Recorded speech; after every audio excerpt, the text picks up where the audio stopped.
Jesus, amém? Amém. Glória a Deus. A palavra se encontra no livro de Isaías 41. Aleluia, Jesus.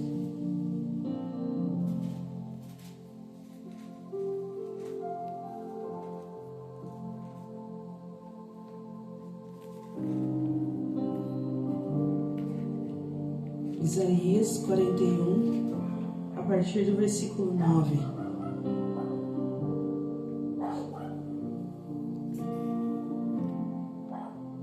Jeová é o único Deus, Israel deve ter confiança unicamente nele.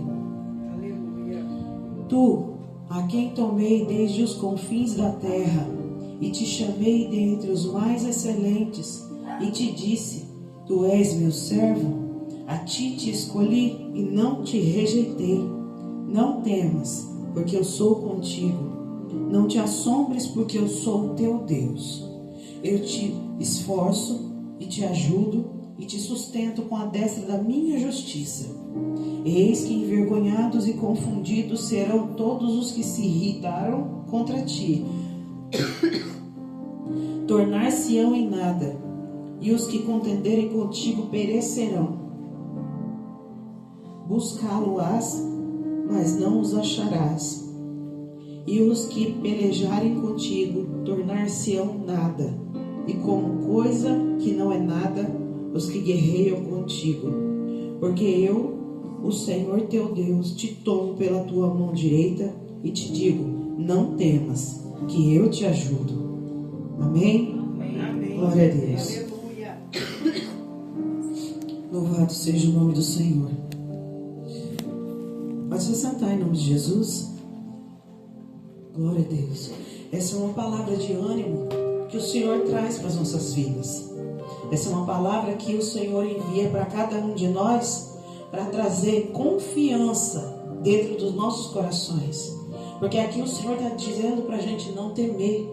Não temer o mal, não temer as guerras, não temer as lutas, porque Ele é com cada um de nós. Ele nos protege, Ele nos guarda, Ele nos livra, Ele tira o medo das nossas vidas. Ele está sempre cercando a gente de cuidados. Mas esse cuidado não é para qualquer um. Esse cuidado não é para todo mundo. A palavra de Deus fala que o Senhor quer salvar a todos, mas nem todos querem ser salvos. O Senhor, Ele quer alcançar todas as almas, mas as almas não querem saber de fazer nada para agradar o Senhor. Cada um prefere seguir a sua própria vontade, seguir a sua própria consciência, fazer o seu próprio desejo, e acham que o Senhor vai guardar cada um deles, que não faz a vontade de Deus. Essa palavra é para aqueles que se entregaram para o Senhor. Essa palavra é para aqueles que, assim como diz no Salmo 91, aquele que habita no esconderijo do Altíssimo, a sombra do Onipotente descansará. É para esses daí essa palavra. O Senhor não dá proteção para quem está vivendo uma vida toda bagunçada, toda desregrada e não quer saber das coisas do céu. Que estão vivendo uma vida que seguem as suas próprias vontades, fazem a vontade da carne e pensam que o Senhor está protegendo eles também. Claro que tem aqueles que os seus familiares têm orado e clamado, colocado diante do Senhor. Mas se essa pessoa que nós temos apresentado diante do Senhor não quer saber de nada com Deus, nem Deus pode fazer nada. Nem Deus. Aquele que habita no esconderijo do Altíssimo é aquele que se rendeu ao Senhor Jesus. É aquele que confessou o Senhor Jesus e tem enfrentado as guerras, as lutas, as provas, muitas vezes até esmorecendo, muitas vezes fraquejando, mas não saindo debaixo da proteção do Senhor. Essa palavra não é para todo mundo. Essa palavra é para aqueles que se entregaram ao Senhor e que com muita dificuldade têm se colocado na posição, têm enfrentado guerras, têm enfrentado afrontas, apontamento dos seus próprios familiares, de pessoas que se dizem amigos e até daqueles que estão dentro da própria casa de Deus. Assim como aconteceu com Maria, quando ela foi ungir os pés de Jesus, em João capítulo 12, estavam todos os discípulos lá dentro da casa de Lázaro, no jantar em Betânia. E aparentemente todos aqueles eram os discípulos do Senhor, eram os servos do Senhor. Então, eles não deveriam ter julgado ela pela oferta que ela fez para o Senhor, que foi derramar um unguento de nardo dos pés do Senhor Jesus, enxugar com seus cabelos e molhar com as suas lágrimas também. Mas no meio daqueles que se diziam servos de Deus, tinham aquele que criticavam, que não faziam nada, mas também não queriam fazer e criticavam quem estava fazendo. Muitos que estão dentro da casa de Deus não são de Deus, porque a palavra diz que tem aqueles que estão no nosso meio, mas não são dos nossos. É a parábola do joio e do trigo. Maria derramou um unguento de nardo aos pés do Senhor Jesus, como uma oferta preciosa.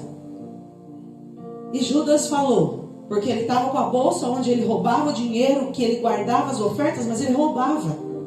Por que se fez tanto desperdício? Por que não se vendeu esse perfume por 300 denários e não deu aos pobres? Quer dizer, a pessoa critica quem está fazendo, mas não faz nada. Muitas vezes as pessoas olham, para que louvar tão alto? Para que tanto grito? Para que tanto falar de Jesus toda hora? Essa é a maneira da nossa adoração. E assim como o Senhor Jesus repreendeu Judas, ele disse, por que a molestais? Deixai ela, porque ela fez uma boa obra. Ela está fazendo o melhor dela para mim, para o dia da minha sepultura.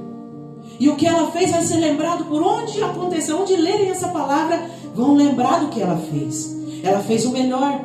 Nós não podemos deixar de fazer o melhor para o Senhor Jesus, porque as pessoas olham para nós torto, porque torcem o nariz, porque criticam, porque viram a cara, porque falam que somos fanáticos. Quando nós estávamos no mundo, nós fazíamos o melhor para o mundão. Agora que estamos na presença de Deus, qualquer crítica nós vamos parar? Não.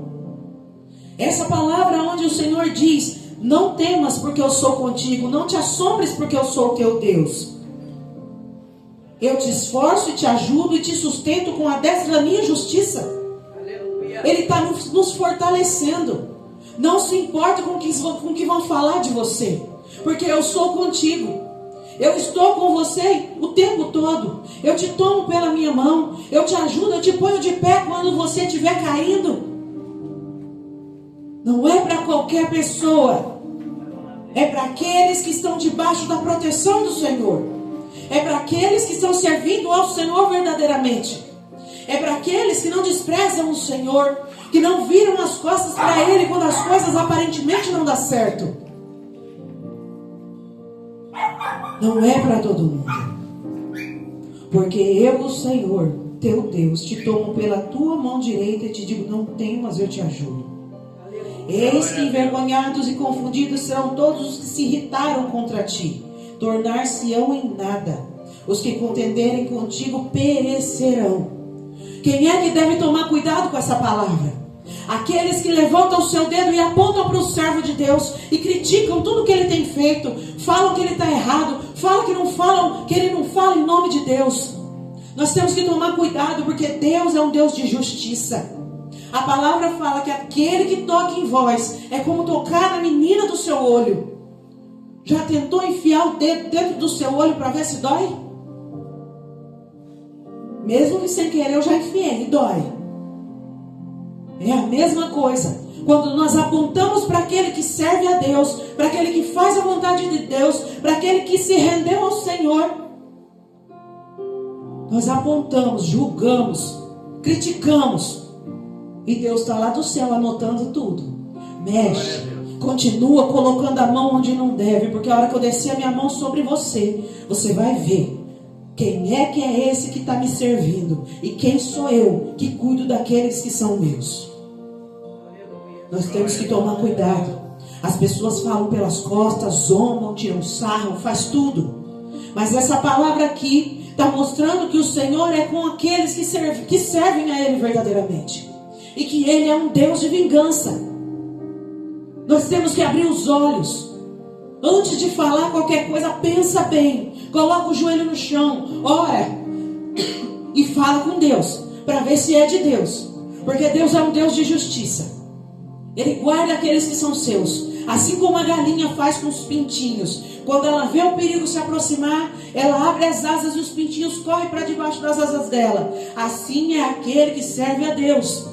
Assim é aquele que se esconde no esconderijo do Altíssimo. O Senhor abre suas asas e nos agarra, nos protege e nos guarda de todo mal. Glória a Deus. As pessoas têm que começar a tentar conhecer a Deus. Porque se elas tentarem conhecer a Deus, o temor vai entrar e elas não vão abrir a boca e nem levantar o dedo para apontar aquele que serve a Deus. Deus é um Deus de justiça. Deus é um Deus zeloso. A palavra de Deus fala que Ele vela por cumprir a palavra. E não é só palavra de bênção, é palavra de vingança. Porque a palavra de Deus fala que Ele cria o mal e Ele faz o bem. Ele criou as trevas e também criou a luz. Eu, o Senhor, faço todas essas coisas. É a palavra de Deus. Às vezes o mal vem sobre a vida daqueles que estão apontando os servos de Deus e eles ficam, por que está acontecendo isso? Analise-se o homem a si mesmo. O que você tem feito? O que você tem falado? O que você tem falado contra aqueles que servem ao Deus Altíssimo? Nós temos que ter temor. A palavra de Deus fala das bênçãos que o Senhor traz sobre a vida dos obedientes, mas também fala sobre a maldição que Ele traz sobre a vida daqueles que desobedecem. Os desobedientes não têm um fim muito bom. Pode ter certeza disso. Se não houver arrependimento, essa palavra de Isaías 41 não está sobre a vida sua, sobre a sua vida não. Porque aqui o Senhor alerta. Eis que envergonhados e confundidos serão todos os que se irritaram contra ti, e os que contenderem contigo perecerão. Aqueles que se levantarem contra aqueles que servem a Deus verdadeiramente, cinge os lombos, porque a vingança de Deus há de descer. O Senhor traz ânimo para aquele que serve, mas traz espada para aquele que desobedece. Traz espada para aqueles que apontam o dedo para os servos de Deus, para aqueles que não obedecem, para aqueles que prometem e não cumprem, para aqueles que conhecem a palavra de Deus e se desviam. O Senhor traz espada para esses. Quer ficar debaixo da proteção do Senhor? Então obedeça, porque o Senhor não protege quem está andando contrário à vontade dEle. O Senhor só protege aquele que está seguindo a palavra de Deus, fazendo a vontade dEle e obedecendo enquanto estiver nessa terra. Fica debaixo da proteção de Deus, porque você não tem nada a perder, só tem a ganhar. É um caminho de espinhos, é um caminho muito difícil, é um caminho árduo, mas é um caminho que te leva para a salvação. É um caminho que te leva para a eternidade com o Senhor Jesus. Enquanto o caminho que é largo leva para uma vida de condenação eterna, com Satanás, com os falsos profetas e os demônios, no lago de fogo de enxofre, onde Deus não criou para nós. Mas muitas pessoas estão caminhando para lá pela própria vontade. E depois vai dizer, como aquela palavra que diz: Senhor, Senhor, eu curei em teu nome, eu expulsei em teu nome, eu fiz isso, eu fiz aquilo, eu estava na tua casa. Mas o Senhor vai dizer: aparta-te de mim, porque eu não vos conheço. Estar dentro da casa de Deus não traz salvação, mas uma vida com o Senhor Jesus, confessar o Senhor Jesus, uma vida de obediência e fazer aquilo que o Senhor tem ordenado e ensinado através da palavra, isso sim, essa sim te leva para o céu. Essa sim, dia após dia, garante a sua salvação. Mas está dentro da casa de Deus, e depois que sai da casa de Deus, faz a própria vontade, isso não garante salvação. Isso a palavra vem dizer lá em Apocalipse, que é a pessoa morna, aquela qual o Senhor vomita. É a palavra de Deus. Glória a Deus. A palavra de Deus fala que se você for frio, ou se você for quente, pelo menos você está tomando uma decisão. Decidiu não servir, não serve. Decidiu servir, serve. Mas se você for morno, o Senhor vomita você da boca dele. Quer dizer, pode esquecer a sua salvação. Não adianta estar dentro da casa de Deus, adorar, louvar. Eu não digo nem adorar, né? Porque adorar é aquele que realmente adora em qualquer lugar onde ele estiver, não só quando está com o microfone na mão, né? Mas pode estar dentro da casa de Deus, pode cantar, pode dar glória, pode fazer tudo, mas se não for com sinceridade, porque o Senhor contempla o que está dentro do meu e do seu coração, dentro da minha e dentro da sua mente, então não adianta. Isso é mornidão. E o Senhor, Ele não quer ninguém morno, porque Ele vai descartar os mornos. Ele vai vomitar os mornos.